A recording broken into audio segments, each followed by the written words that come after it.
అందరికీ శనార్థులు బాగా మరిగా ఇక మీ నర్సయ్య తాత రానే వచ్చిండు. మరి ఎవరి భజన వాందే, ఎవరి డబ్బా వాళ్ళదే, ఎవరి పేపర్ వాళ్ళదే. ఇక ఈ రకంగా ఎవరిది వాళ్ళు గొప్పలు చెప్పుకుంటారు.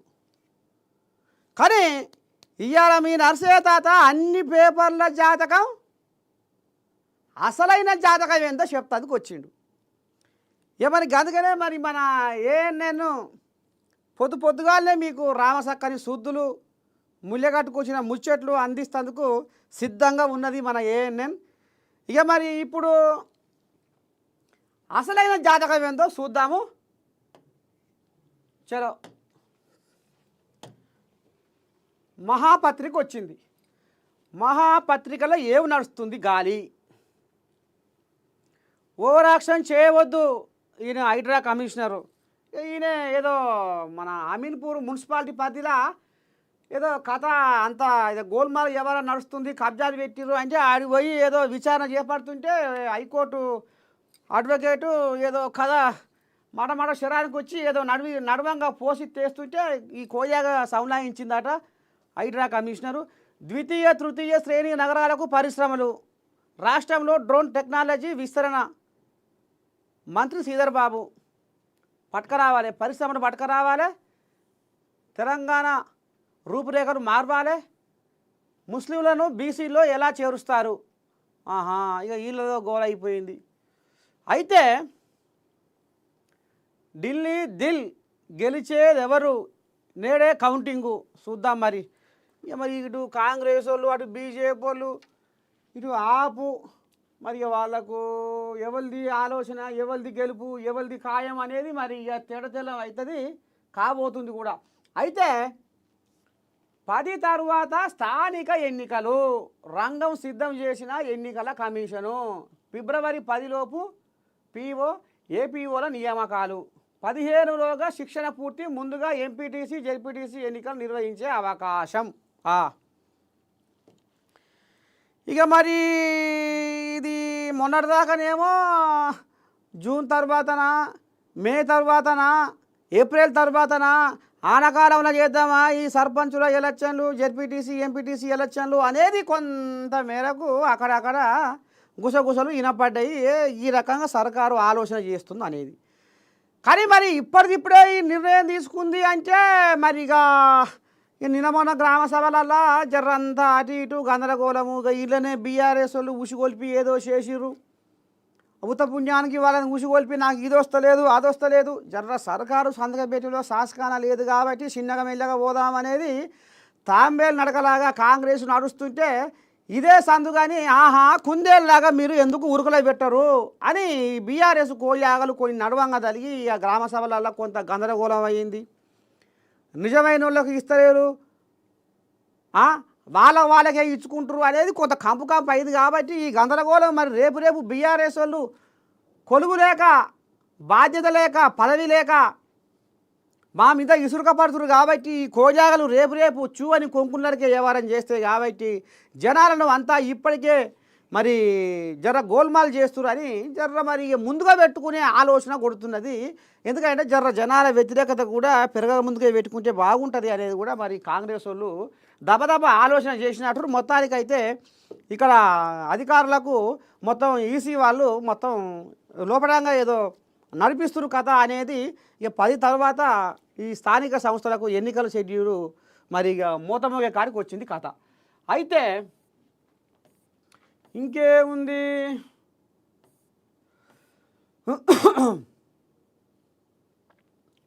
రాహుల్కు నాకు గ్యాప్ లేదు. ఓని పాడైపోగారు బట్టగాల్చి మీదేస్తట్టురుగా. రాహుల్కు ఈయనకు గ్యాప్ లేదు. ఎవరికి? రేవంత్ రెడ్డికి. మరి ఎక్కడి కథ ఏంది ఏం కథ అంటే హస్తినాలో హాట్ పాలిక్స్. ఇప్పుడు తెలంగాణలో కథ ఏడికొచ్చిందో చూడుర్రి.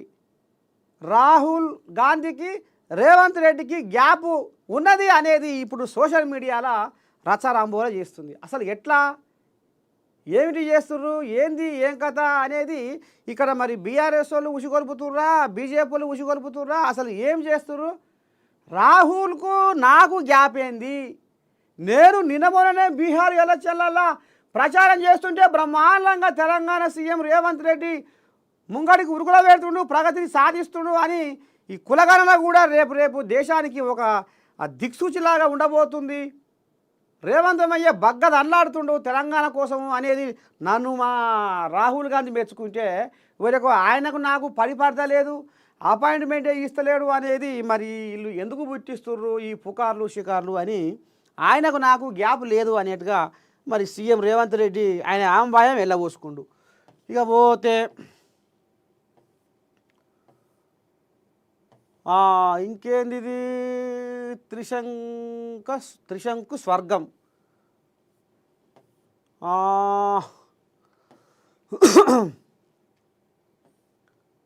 దళితుల తలరాత మార్చిన రేవంత్. ఇక మరి దళితుల తలరాత మార్చిన రేవంత్ అంటే ఇక ఇంట్లో ఈ కులగణన ఈ ఎస్సీ వర్గీకరణను బ్రహ్మాండంగా తీసుకుపోవాలి, జనాల్లోకి గ్రామాల్లోకి ప్రతి గడప గడపకు పోవాలి ఈ ముచ్చట, ప్రతి పల్లె పల్లెకు పోవాలి ఈ ముచ్చట. కులగణన ఎస్సీ వర్గీకరణ గురించి బాగా ప్రచారం చేయాలి, మన కాంగ్రెస్ పార్టీకి మంచి పేరు రావాలి అనేది మరి ఇప్పుడు కాంగ్రెస్ వాళ్ళ ఆపోచన. ఇక దానికి మరి ఇక దళితుల తలరాత మార్చిన రేవంత్ అనేది మరి పెద్ద మనిషి సంపత్ కుమార్ అన్న ముంగట వేసుకుండు. ఇక పోదాం ఇంకో పేపర్లో పోదాం.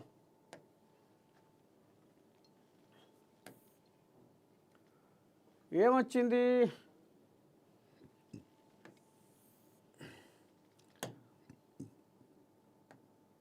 ఈనాడు వచ్చింది.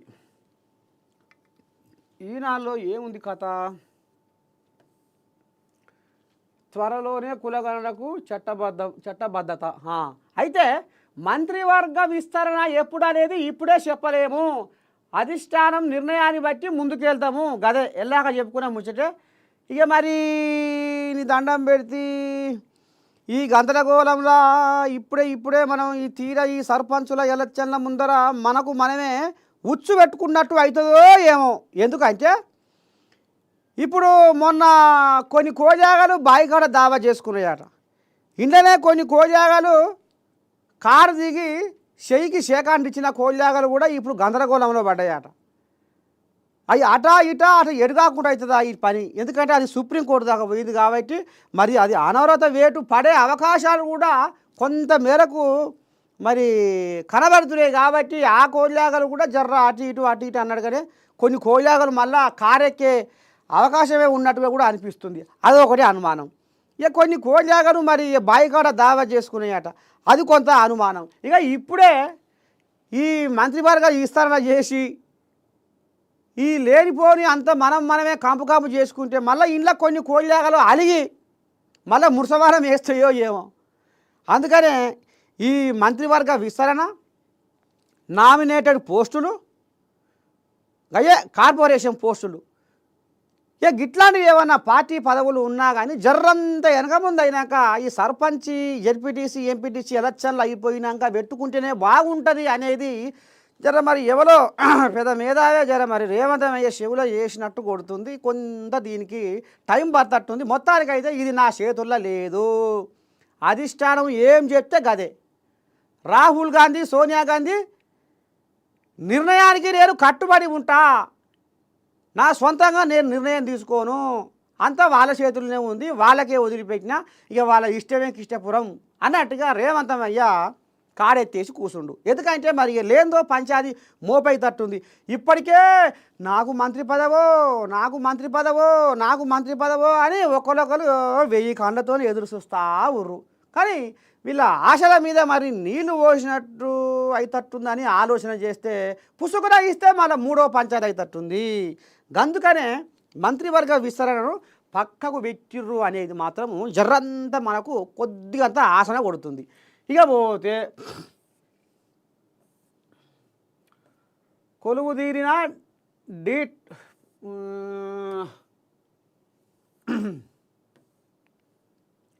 వచ్చే వారము ట్రంప్తో మోదీ భేటీ, 12 నుంచి అమెరికాలో పర్యటన, అంతకంటే ముందు ఫ్రాన్స్కు వెళ్ళనున్న ప్రధాని మోదీ.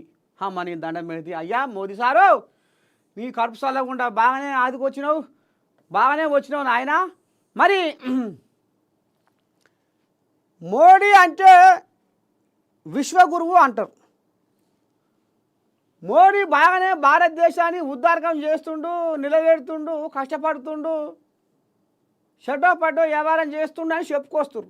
కానీ సరే, మరి బతుకు తెరువు కోసం పోయిర్రా, లేకపోతే చూస్తందుకు పోయిర్రా, చదువుకుంటందుకు పోయిర్రా, పార్ట్ టైం చేస్తేందుకు పోయిర్రా? ఇక ఇక్కడ అయ్యమ్మలు కష్టపడి ఇది చేసి అది చేసి ఆ వీసాల కోసం లక్షల రూపాయలు ఖర్చులు పెట్టి పోనీ పాడైపోను గారా, దేశం కాని దేశం ఖండాలు దాటి సముద్రాలు దాటి అక్కడ పంపిస్తే నా కొడుకు వాడ బ్రహ్మాండంగా కొలువు చేస్తుండు, రామసక్కని ఉద్యోగం చేస్తుండు, బగ్గ చదువుకుంటుండు, ఏదో ఒకటి చేస్తుండు అనేది ఇక్కడ గొప్ప. కానీ అక్కడ పోరగాళ్ళు పెట్రోల్ బంకులల్లా, బట్టల షాపులల్లా, కిరాణం దుకాణాలల్లా, పాయకాన రూములల్లా ఈ రకంగా పనులు చేస్తుర్రట. ఇక ఇంట్లోనే ఈ ట్రంప్ తెచ్చిన భాగవతానికి, ఈ ట్రంప్ తెచ్చిన బువ్వకు పాపం ఆ పోరగాళ్ళ మనసు నీళ్ళు అవుతుందట. ఏం చేద్దాం, ఎట్ట చేద్దాం, వచ్చిడు ఇరికిపోతుంది, మమ్మల్ని తీసుకుపోయే నాదులు లేడాయే. మరి మోడీ పేరు చెప్తే ఉక్రెయిన్ రష్యా యుద్ధాలను ఆపగలిగిన దమ్మున్నోడని చెప్తారు, ఇజ్రాయిల్ యుద్ధాన్ని ఆపగలిగినోడని చెప్తారు. మరి ఉగ్రవాదులు లేక టెర్రరిస్టులలాగా అమెరికా ప్రభుత్వము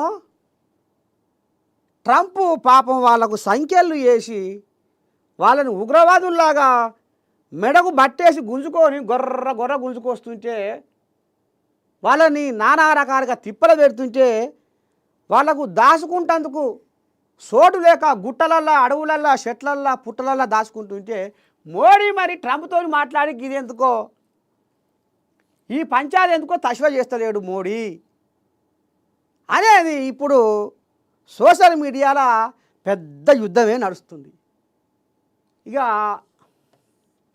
ఇక పోతే 500 కోట్లతో హెచ్సి రోబోటిక్స్ విస్తరణ.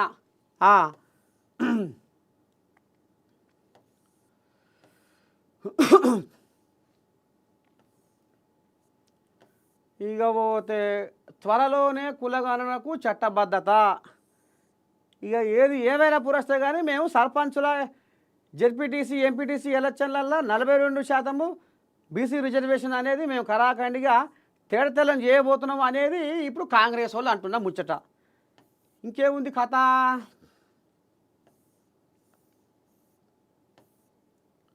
సరే, ఈ ముచ్చట ఇట్లా ఉంటే ఇంకో ముచ్చట ఏందో చూద్దాం, ఇంకో పేపర్ సంగతి ఏందో చూద్దాం.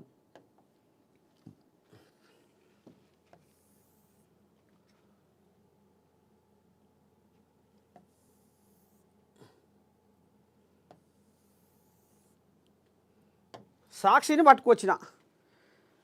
ఇప్పుడు సాక్షి ఏముంది కథ? కులగణనే కులమానం, ఇది చెప్పుకొని వెళ్ళాకనే ఈ కులగణన వారంలో స్థానిక షెడ్యూలు, బడి పిల్లల గొంతు తడిచేదెలా,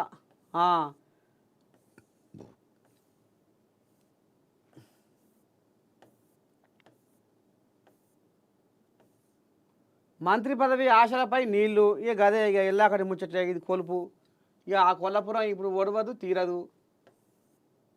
మంత్రివర్గ విస్తరణ ఇప్పట్లో ఉండదు. తెలంగాణలో జీతాలకు డబ్బులు లేవు, బడ్జెట్పై చర్చలో ఈటెల. తెలంగాణలో జీతాలకు డబ్బులు లేవు. ఇక సంసారము కేసీరావయ్యనే సగం సతనాశి చేసిండు, 7 లక్షల కోట్ల అప్పు చేసిండు. కాబట్టి వాడికి మేము డబ్బులు కట్టలేక, మిత్తి కట్టలేక మేము అల్లాడిపోతున్నాం అనేది కథ. బీజేపీ కొత్త అధ్యక్షుడి ఎంపిక ఎటూ తేలని, ఇంకా తేలాట. పార్టీ ఇన్ఛార్జి సునీల్ బన్సల్ రాష్ట్ర పర్యటన వాయిదా. నేతల నుంచి అభిప్రాయాల సేకరణ ప్రక్రియ పెండింగ్. ఇంకా 19 సంస్థాగత జిల్లాలకు ఖరారు కాని అధ్యక్షులు. పార్టీ ఎన్నికల పర్యవేక్షకులు కూడా అభిప్రాయాలు తెలుసుకున్నాకే అధ్యక్షుడి ఎంపిక. రాష్ట్ర బీజేపీ కొత్త అధ్యక్షుడి ఎన్నిక ఎక్కడ తేల్చలేదట. అధ్యక్షుడిగా ఎవరిని నియమించాలనే దానిపై స్థానిక నేతల అభిప్రాయాలు తెలుసుకునేందుకు శనివారం ఇక్కడికి రావాల్సిన పార్టీ జాతీయ ప్రధాన కార్యదర్శి, రాష్ట్ర ఇన్ఛార్జి సునీల్ బన్సల్. సరే, మరి ఎవరికి కాబోతుంది అధ్యక్ష పదవి? అసలు ఏంది ఏం కథ? మరి దీనికి న్యాయం చేసే కోడియాగా ఎవరు బీజేపీ పార్టీ రాష్ట్ర పెబ్బ అంటే ఇక్కడ ఈటెల రాజయ్య తండ్లాడుతుండు, ఇక్కడ ధర్మపురి అరవిందు దండాడుతుండు, మళ్ళా పోతే రామచంద్రరావు, మురళీధర్ రావు, డీకే అరుణ.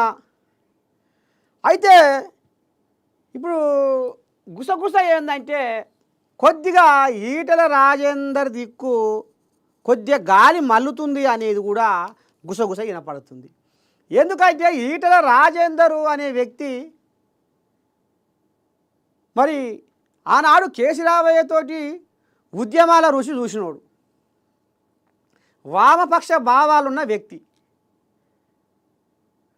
మరి ఈ రకంగా ఆయన రేపు ఏదైనా చేయగలుగుతాడు. ఒక బీసీ సామాజిక వర్గం నుంచి మరి ఈ కోడియాగా గట్టి బలమైంది కాబట్టి రేపు ఇంకా పార్టీ ప్రచారాన్ని కూడా పెంచుతాడు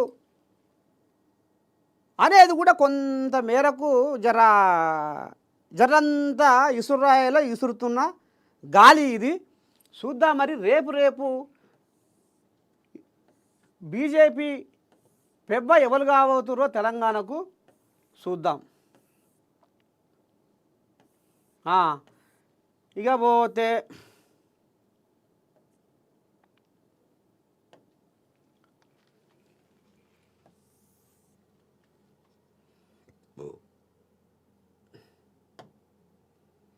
ఇది ఈనాడా?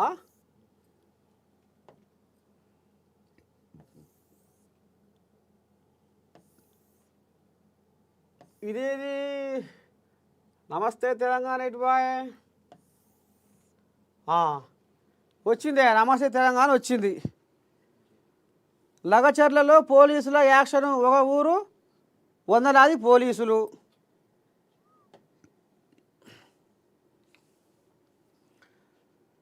లగచర్ల, రోటిబండ, పులిచెర్లకుంట తండాల్లో భారీ పోలీసు బందోబస్తు, భూసేకరణ కోసం నిర్బంధ సర్వే. భూమినే నమ్ముకొని బతుకుతున్న లగచర్ల గిరిజన రైతుల గుండెల్లో మళ్ళీ దడ మొదలైంది. సీఎం రేవంత్ రెడ్డి సొంత నియోజకవర్గం కొడంగల్ పరిధిలోనే లగచర్ల, రోటిబండ తండా, పులిచెర్లకుంట తండాల్లో పారిశ్రామిక వాడ ఏర్పాటు పేరిట 110 ఎకరాల భూసేకరణ కోసం దాదాపు 400 మంది పోలీసులను ప్రభుత్వం మోహరించింది. సరే, ఇది ఏదో పారిశ్రామిక కారిడారు పెట్టబోతున్నాము, నలుగురికి ఉపయోగపడుతుంది అనేది మరి సర్కారు చెప్పుకొస్తుంది. మా భూములు ఎట్లా, మా జాగాలు ఎట్లా, మేము మాది గుంజుకుంటే మా బతుకు తెరువు అట్లా, అది మరి జనాలు చూస్తుర్రు. మరి దీని మీద ఇంకా రేపు ఏమి నడుస్తుందో ఏం కదో చూద్దాం. ఇక పోతే బడుగులను దొంగ దెబ్బ తీసిన కాంగ్రెస్, బీసీ గొంతుక బీఆర్ఎస్ఏ. అబ్బరకొండు బీసీల నోరు మూసి రాజ్యాధికారం దోసి అంతట ముందడుగేసి బీసీల వెనక తోసి అరరరరరరరరే అగ్రకుల అధికార పాలనేందిరా, ప్రతినిత్యము బీసీల రోదనేందిరా. అయితే మరి అగ్రకులాల పాలన వద్దు, బీసీల పాలన కావాలి అని కోరుకుంటురా ఎట్లా వీళ్ళు బీఆర్ఎస్ వాళ్ళు? మంచిదే కదా, బీసీ గొంతుక బీఆర్ఎస్ఏ. మరి బాగానే తిప్పల పడుతుర్రు. కేటీ రాములు గుమ్మా జక్కని గుంపు కట్టి మీటింగ్ పెట్టి ఎట్లా పోవాలి ముందుకు, మనము ఏం చేయాలి, రేపు సర్పంచుల ఎలక్షన్లలో జెడ్పీటీసీ, ఎంపీటీసీ, మున్సిపల్ మరి ఈ ఎన్నికలలో మనం ఎట్లా ముంగడి పోవాలి అనేది ఉపాయాలు చేసుకుంటుర్రు, షెడ్డో పాటో మాట్లాడుకుంటుర్రు. మరి అంత బాగానే ఉంది కానీ బీసీ గొంతుగా బీఆర్ఎస్ఏనా మీరే అంటుర్రు. మరి మీ హయాంలో 10 ఏళ్ల పరిపాలనలో బీసీలకు వర్కింగ్ ప్రెసిడెంట్ పదవి ఎందుకు ఇవ్వలేదు? బీసీలకు ఎక్కువ మందికి మరి ఈ మంత్రి పదవులు ఎందుకు ఇవ్వలేదు? 34% శాతాన్ని మీ హయాంలో 22 కాడికి ఎందుకు గుంజుకొచ్చిర్రు? అనేది ఇప్పుడు సోషల్ మీడియా రామబాణాలు విసిరి కొడుతుంది. ఎవరికి? కేటీ రాములకు. 34% శాతాన్ని మరి 24 కాడికి ఎందుకు గుంజుకొచ్చారు మీరు? బీసీల మీద మీకు అంత ప్రేమ ఉన్నోళ్ళైరి, బీసీలను మీరు కడుపులో పెట్టుకొని చూసుకుంటోళ్ళైరి, బీసీల రాజ్యాధికారం మీరు కోరుకున్నోళ్ళు అయితిరి. మరి ఇవాళ మళ్ళీ బీసీ గొంతుగా బీఆర్ఎస్ అనేది ఎక్కడిది అనేది కొంత అక్కడక్కడ పొక్కుతున్న ముచ్చట. ఇకపోతే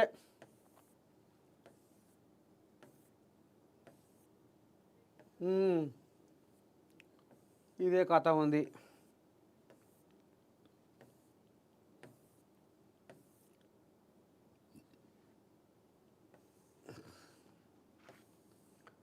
ఎస్సీల వినతులన్నీ బుట్టదాకలు, కీలక మంత్రి అసంతృప్తి, నేత కానీలను ఎస్సీ డి గ్రూపులో చేర్చాలి. సరే, ఇక ఈ కథ ఇట్లా ఉంది. ఇంకేమున్నది? ఆయమన్న వార్త ఏముంది? ఇంకా ఇక బుడబుడై మస్తుకు వస్తూనే ఉంటాయి. కానీ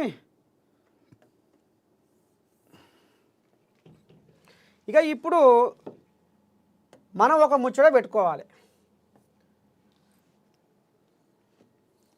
తీన్మారు మల్లేష ఇప్పుడు సోషల్ మీడియాలో ఏ పేపర్లో చూసినా, నిన్నయాల ఏ ఫోన్లలో చూసినా తీన్మారు మల్లేషకు షోకాజు నోటీసులు అనేది బాగా ఇప్పుడు చర్చకు వస్తుంది. అయితే మరి ఇప్పుడు తీన్మారు మల్లేష అడుగు ఎక్కడ వేసే ఏమవుతుంది? మరి 10 ఏళ్ల కాలంలో ఈ బీసీ నినాదాన్ని తీన్మారు మల్లేష ఎందుకు ఎత్తుకోలేదు? ఇప్పుడే ఎందుకు ఎత్తుకోవాల్సి వచ్చింది? ఆయన ఇంటి దేవుని విడిచిపెట్టి బొల్లెపల్లి దేవునికి బోరం పెట్టినట్టు ఇవాళ ఆయనని పట్టభద్రులు ఎన్నుకున్నారు, పెద్దల సభకు పంపించారు, ఎమ్మెల్సీగా గెలిపించుకున్నారు పట్టభద్రులు. మరి పట్టభద్రుల గోసలు ఇచ్చిపెట్టి, పట్టభద్రుల బాధలు ఇచ్చిపెట్టి, నిరుద్యోగుల కష్టాలు ఇచ్చిపెట్టి బీసీ రాగం ఎందుకు ఎత్తుకుండు తీన్మారు మల్లేష అనేది కొంతమంది మేధావుల ప్రశ్న. అయితే ఇప్పుడు గ్రూప్ 1 అభ్యర్థులు కానీ, గ్రూప్ 2 అభ్యర్థులు కానీ, గ్రూప్ 3 అభ్యర్థులు కానీ, గ్రూప్ 4 అభ్యర్థులు కానీ అది జీవో 29తోని ఎంత ఇబ్బంది పడ్డారో, రోడ్ల మీదకి వచ్చి ఎంత ఆగమాగం జగన్నాథం చేసిర్రో, ఆఖరికి వస్తున్న కల్లా ఇది కోర్టు దాకా పోయింది ఈ నిరుద్యోగుల సమస్య. వాళ్లకు కనీసం కోర్టులో లాయర్కు పైకం కట్టి వాదించుకుంటందుకు కూడా కాసులు కుచ్చరాలు లేకపోతే వెనక ముందు ఆడిర్రు. నిరుద్యోగులు బజార్లో పడి మా బతుకులు ఆగమవుతున్నాయని మొరో మొత్తుకుంటే తీన్మారు మల్లేష ఏడవన్నాడు, ఎందుకు రాలేదు? ఇవాళ గెలిపించుకున్న నిరుద్యోగులు పట్టభద్రులం కాదని, గెలిపించిన పట్టభద్రుల నిరుద్యోగులు కాదని ఈ బీసీ రాగం ఎందుకు ఎత్తుకుండు అంటే ఈయన్ని తిడితే ఒక కులాన్ని టార్గెట్ చేసి ఇస్సల మసల అడ్డగోలిగా కూస్తే నాకు పేరు వస్తుంది అనేది ఈయన ముచ్చటన అనేది కొంతమంది ఆపోచన. ఇక మరి నువ్వు సరే అది పక్కకు పెట్టినవు, మరి బీసీ సంఘాలను కూడగొట్టి ఇప్పుడు ఓసీ ముఖ్యమంత్రిగా ఉన్నాడు, రాబోయే రోజుల్లో బీసీనే ముఖ్యమంత్రి అనేది నీకు గుండెలో బాగా బలంగా నాటుకున్నది. మరి ఈ బీసీల 40 ఏళ్ల సంధి ఈ బీసీల కోసం, ఈ బీసీల కష్టాల కోసం, ఈ బీసీల బాధల కోసం, ఈ బీసీలకు రాజ్యాధికారం రావాలని కోసం మరి పెద్ద పెద్ద సంఘాలలో కూడా కొంతమంది ఉన్నారు. 30-40 ఏళ్ల సంధి ఈ బీసీ సంఘాలల్లా తిరుగుతూ బీసీల హక్కుల కోసం పోరాడుతూ ఇదైన వాళ్ళు ఉన్నారు. వాళ్ళని ఒక గుంపుగా తయారు చేయి. ఇగో మా బీసీ రాజ్యం ఏలాలే, మాకు అన్యాయం జరుగుతుంది, మేము బీసీ ఎస్సీ ఎస్టీలం ఇది కథ మాది, మా బతుకు ఈ రకంగా దిగజారిపోతుంది, అగ్రవర్ణాలు చేస్తున్న ఉద్దారకం ఏంది, జనాభాలో ఎక్కువ శాతం ఉన్న మా పరిస్థితి ఏంది అనేది నువ్వు ఇది ఎట్లా చెప్పాలి?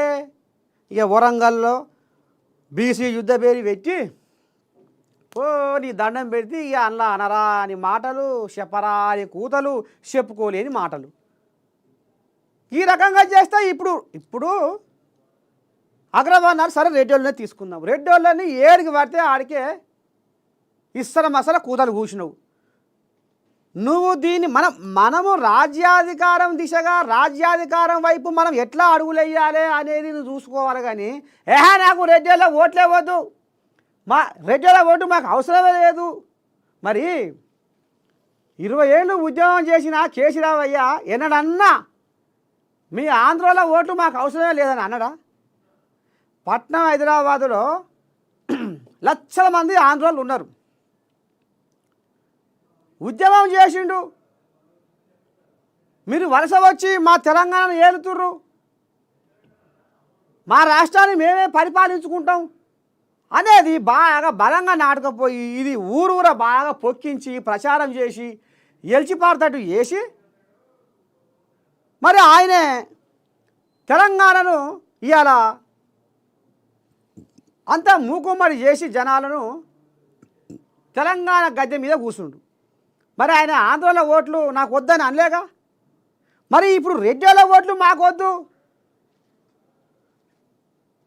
అంటివి వాళ్ళని పుసా ఏడికి పడితే ఆడికే అంటివి. ఇప్పుడు ఊర్లను తీసుకుందాం.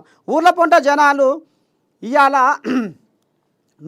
నీకు ఛాయ్ తాగుతందుకు పైసలు లేవు, ఛాయ్ తాగే పైసలు ఒక్కనాడు తాగలే అనుకోర్రి, ఛాయ్ తాగే పైసలు నా అకౌంట్లో లేయిర్రి అన్న, నువ్వు బీసీ బిడ్డవే. ఇవాళ గాడి మోటార్లల్లో రింగా తిరుగుతున్నావు. సరే తిరుగు, బాగుపడాలి. ఆ ముచ్చట ఏందో మరి. ఇప్పుడు నీ లెక్క అందరైతే బీసీ బిడ్డలు అయితే ధనికంగా లేరుగా, ఫస్టే పలుకుబడి పతారం మీద లేరుగా.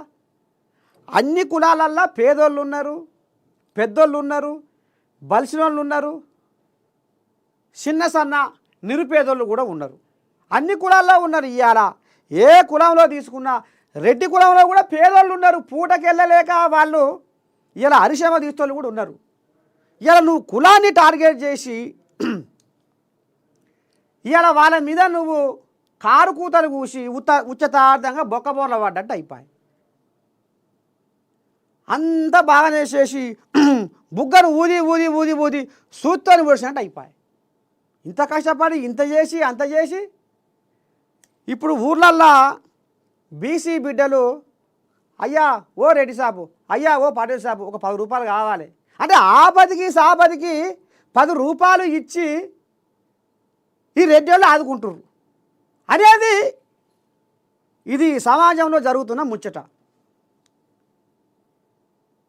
సరే నువ్వు కష్టపడుతున్నావా, నష్టపడుతున్నావా, ఏం చేస్తున్నావు, ఎట్ట చేస్తున్నావు? నువ్వు బీసీ సంఘాలను అన్నీ ఐక్యతగా చేసి బీసీ వాళ్ళను ఒక యూనిట్గా తయారు చేసి అంటే ఈ రకంగా నువ్వు కొంత మేరకు నీ ఉద్యమాన్ని స్టార్ట్ చేస్తే ఒక కొద్ది గొప్ప మంచి పేరు వచ్చు పాయ్ అంత చేస్తేవి ఆఖరికి వస్త్ర కల్లా అగ్గిపుల గీర్తివి. ఇవాళ ఏది లేదు ఎక్కర్లేదు అంతా ఉత్తపుర కాడికే వచ్చిన కథ అనేది కొంతమంది బీసీ వాళ్ళు కూడా దీని మీద కులాల కుంపటేంది, మనకు రాజ్యాధికారం కావాలి, బీసీలకు రాజ్యాధికారం కావాలి కరెక్టే, కానీ ఒక కులాన్ని దూషించడం ఏంది, ఒక కులాన్ని టార్గెట్ పెట్టుకొని తిట్టడం ఏంది అనేది జర్రా మేధావులకు ఇది తొలుస్తున్న ప్రశ్న.